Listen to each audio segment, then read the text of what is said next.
เออเฮ็ดหยังเนาะพ่อยายานี่สิเป็นดูแม่นมันเนาะเบิ่งแน่พี่น้องนี่อุปกรณ์เพิ่นมาร์กไว้แล้วดินี่ตอนกิ่งมะนาวมาร์กไว้แล้วก็กรีดแล้วก็เอาหยังใส่ทางในอีกเกาะกะปิตางูรัดไก่ยาเร่งรากน้ำยาเร่งรากกะปิเป็นน้ำยาเร่งรากพุ่นน่ะกำลังตอนพี่น้องเอ้ยบักนาวกับบักนาวเจ้าของสวนเจ้าของนี่ล่ะพยายามคนขยันเฮ็ดทุกอย่างทุกแนวเลยอันมื้อนี้เราอีกโดนปานใดมันยังสิมีความว่ามีรากมีหยังออกมา1 เดือนเป็นเดือนเลยติ1 เดือน1 เดือนตัดช1 เดือนตัดชำออกรากตัดชำแล้วก็ชำไว้ประมาณ20 วันลงดินได้โอ้หรือโอ้ยพี่น้องถ้าติดตามตอนต่อไปเด้อมื้อนี้เพิ่นตอน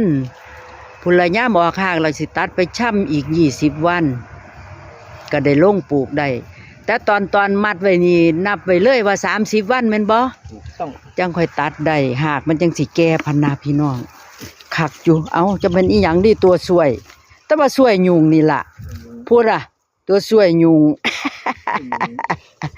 โอ้ยขยันหลายพยายามนี่